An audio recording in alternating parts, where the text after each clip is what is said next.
जगदीश त्रिवेदी के बिल्कुल नए वीडियोस के लिए सर्च करें Jagdish Trivedi official YouTube channel. Search करें, लाइक करें, फॉरवर्ड करें और हाँ, सब्सक्राइब करना ना भूलें। Jagdish Trivedi official channel. સૌને જગદીશ ત્રિવેદીના સહર્ષ નમસ્કાર।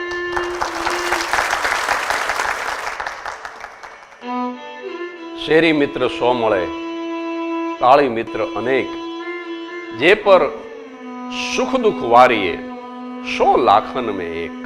मित्र ऐसा कीजिए जैसे कुआ का कोश, पछाड़े तोय पानी दिए अन हृदय न लावे रोष।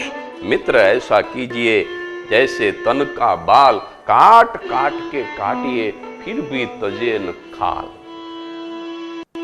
मित्रताना असंख्य उदाहरणों, असंख्य वार्ताओं, असंख्य कविताओं મને તમને મળે છે, પણ આજે એક સરસ મજાનો નાનકડો પ્રસંગ મિત્રતાનો મારે તમને કહેવો છે। એક ભાઈને ફાંસીની સજા થઈ અને ફાંસીની સજામાં સૌ કોઈને ખબર છે કે એને ફાંસી આપતા પહેલા એની અંતિમ ઈચ્છા પૂછવામાં આવે અને જો અંતિમ ઈચ્છા પૂરી થઈ શકે એવી હોય તો સરકાર પૂરેપૂરો પ્રયાસ પણ કરે। આ અંતિમ ઈચ્છાની વાત આવી છે એટલે વચ્ચે એક વાત કરી દઉં।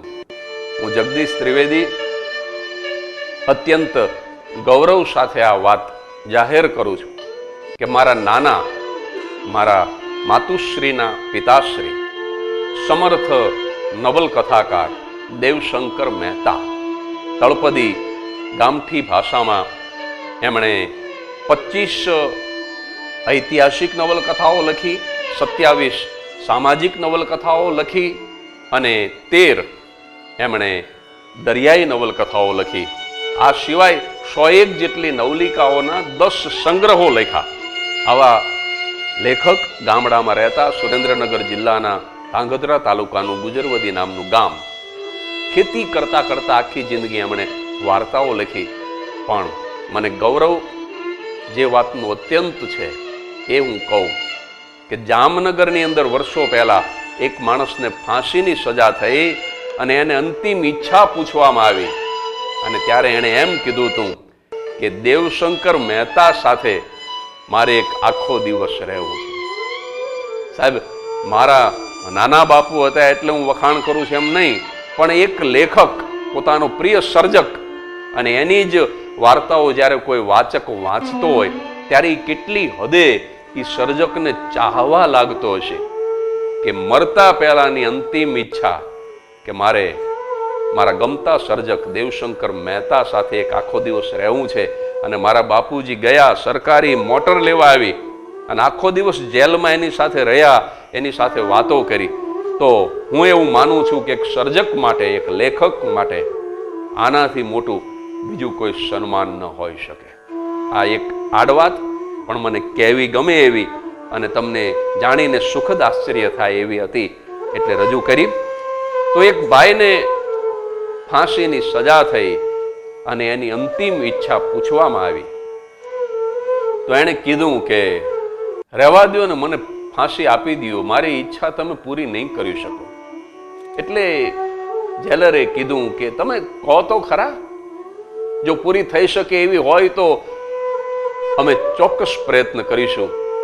તો કે મારે મારા વતનમાં, જ્યાં મેં મારી આખી જિંદગી વિતાવી છે, એ વતનના ગામડે મારા સગા વાલા મિત્રો, એ બધા સ્થળો, એ ગામડે જઈ અને મારે પૂરા 15 દિવસ રહેવું છે મારા વતનના માણસો સાથે। લ્યો, આ ઈચ્છા પૂરી કરી શકશો? એટલે જેલરે કીધું કે હું આગળ મોકલું છું આ તમારી ઈચ્છા અને થઈ શકે એવું હોય તો ચોક્કસ પૂરી કરીશું। એટલે ન્યાયાધીશ ને જેલર ને જે કંઈ લાગતા વળગતા અધિકારીઓ છે એ બધા ભેગા થયા અને વિચાર કર્યો કે આમ તો આ ઈચ્છા તો પૂરી ન કરાય, કારણ કે આ કોટડીમાંથી જે જતો રહી પાછો આવે નહીં। પણ બધાએ પછી માનવતાના ધોરણે એવું નક્કી કર્યું કે એની જગ્યાએ કોઈ માણસ આવી અને આ કાળ કોટડીમાં બંધ થાય અને સહી કરીને આપે કે 15 દિવસ પછી જો આ માણસ પાછો ન આવે તો એના બદલે મને ફાંસી આપી દેવાની છૂટ છે.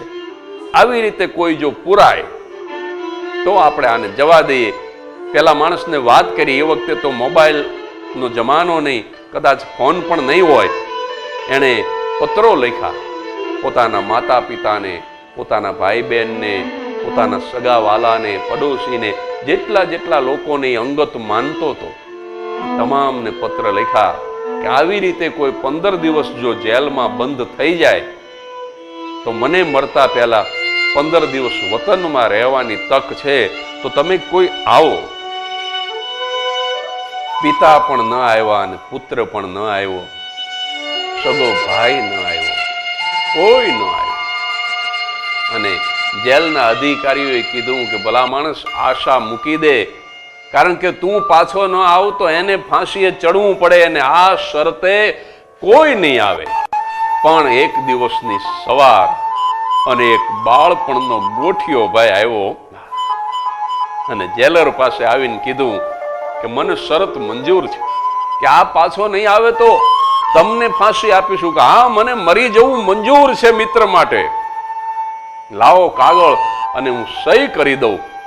મિત્રએ સહી કરી દીધી. એને જેલની અંદર બંદીવાન બનાવવામાં આવ્યો અને જે ગુનેગાર હતો એને છૂટો મૂકવામાં આવ્યો. 1 દિવસ, 2 દિવસ, 3 દિવસ, 15 દિવસ પૂરા થયા અને 16મા દિવસની સવાર પડી. મિત્ર પાછો ન આવ્યો. જેલરે કીધું કે ભલામણા હાથે કરીને તે આ તારા જીવનું જોખમ ઊભું કર્યું, હાથે કરીને તે મોત વાલું કર્યું. એનો બાપ ન આવ્યો, એનો દીકરો ન આવ્યો, એનો હગો ભાઈ ન આવ્યો અને તને એટલી ખબર ન પડી કે આ રીતે ન જવાય. હવે માણસ પાછો નહીં આવે, આવતીકાલે ફાંસી માટે તૈયાર થઈ જાજો. અને સાહેબ, બીજા દિવસે મિત્ર ફાંસી માટે તૈયાર થયો અને ફાંસીના આમ માચડે ઊભો રહ્યો ને જ્યાં આમ કાળો જે મોઢાનું ઢાંકણું હોય ને, જે મોઢું બંધ કરી દે, એ આમ કવર એના મોઢા ઉપર ઓઢાડવાની તૈયારી હતી. અને મિત્રની આંખમાંથી આંગળા નીકળતા જોયા એટલે જે કંઈ લાગતા વળગતા અધિકારીઓ હશે, જલ્લાદ હોય, જેલર હોય, બીજા જે કંઈ અધિકારીઓ હોય, એમાંથી કોઈ કે કીધું કે હવે રોવા બેઠો ને ભલા માણસ, આવી રીતે કોઈના બદલે ન પુરાવાય અને હવે રોવાનો કોઈ અર્થ નથી. હવે મરવાનું તારું નક્કી છે, ફાંસીનો માચડો તારી રાહ જોવે છે. અને ત્યારે મિત્ર અંતિમ શબ્દો જે બોલ્યો છે એ કે આ મારી આંખમાંથી જે આંસુ નીકળે છે ને એ તમે ધ્યાનથી જોયા નથી. મારી એક આંખમાંથી આમ ટીપે ટીપે આંસુ ટપકે છે અને મારી બીજી આંખમાંથી છે ને એ આમ ગાલ ઉપર આમ આહુડાની હેર થઈ ગઈ છે. એટલે બે આંસુનો પ્રકાર જુદો છે. જે આમ ટપક ટપક ટપકે છે ને એ મારા હરખના આંસુ છે કે મારા મિત્ર બદલે હું મારા જીવની આહુતિ આપું છું, મારા મિત્ર માટે હું જીવનું બલિદાન આપું છું. એ મારા માટે આનંદની વાત છે. અને આ આંખમાંથી જે આહુડાની હેર થઈ અને આ મારી દાઢી સુધી પહોંચી છે ને એ મારા શોકના, એ મારા દુઃખના આંસુ છે. અને આઘાત મને એ વાતનો છે કે મારો મિત્ર અત્યારે આ પૃથ્વી ઉપર હયાત નથી. મારો મિત્ર જીવતો હોય તો 16મા દિવસની સવારે પાછો ન આવે એવું કોઈ દિવસ બને નહીં. અને આમ જ્યાં કીધું, ફાંસી અટકાવી દીધી ને કે જરાક તપાસ કરો એના વતનના ગામડે પેલો માણસ જીવે છે કે નથી જીવતો. અને જ્યાં તપાસ કરી સરકારી માણસોએ તો સમાચાર મળ્યા કે મિત્રની વાત સાચી છે, 2 દિવસ પહેલા એની હત્યા થઈ ગઈ છે. અને પછી આ બધા અધિકારીઓએ નક્કી કર્યું કે જેને ખરેખર ફાંસી આપવાની હતી એની જો હત્યા થઈ ગઈ હોય, એ મરી ગયો હોય, તો આ નિર્દોષ માણસને ફાંસી આપવાની કોઈ જરૂર નથી, એને છોડી મૂકો. અને હુકમ થયો કે તમને અહીંથી મુક્ત કરવામાં આવે છે. સાહેબ, આ ઘટનાને 1 અઠવાડિયું વીત્યું અને આ મિત્ર પાછો આવ્યો જેલર પાસે અને જેલનો દરવાજો ખખડાયો. જેલરે જ્યાં જોયું કે તમે કેમ પાછા આવ્યા, તો કે હવે મને ફાંસી આપી દો. કે કેમ? તો કે વતનમાં જઈ અને મેં તપાસ કરી, મારા જીગરજાન મિત્રના એક નહીં, બે નહીં, પણ 3 હત્યારા હતા અને મારા જીગરજાન મિત્રના ત્રણેય હત્યારાની હત્યા કરી અને હું પાછો આવ્યો છું. એટલે 3 ખૂનનો મારા ઉપર આરોપ છે અને હવે હું ખરેખર ફાંસીના માચડે ચડવાને હકદાર છું. હવે મને ફાંસી જ મળવી જોઈએ. મિત્રના હત્યારાને મારીને આવ્યો છું, હવે મને ખુશી ખુશી ફાંસી આપી દો. આ થોડોક જુદા પ્રકારનો પ્રસંગ છે, પણ મિત્રતાનું ઉત્કૃષ્ટ ઉદાહરણ મને તમને આપે છે. પ્રસંગ કાલ્પનિક છે, પણ સાંભળવો ગમે એવો છે. આવી જ કોઈ વાત સાથે આવતા બુધવારે ફરી મળીશું.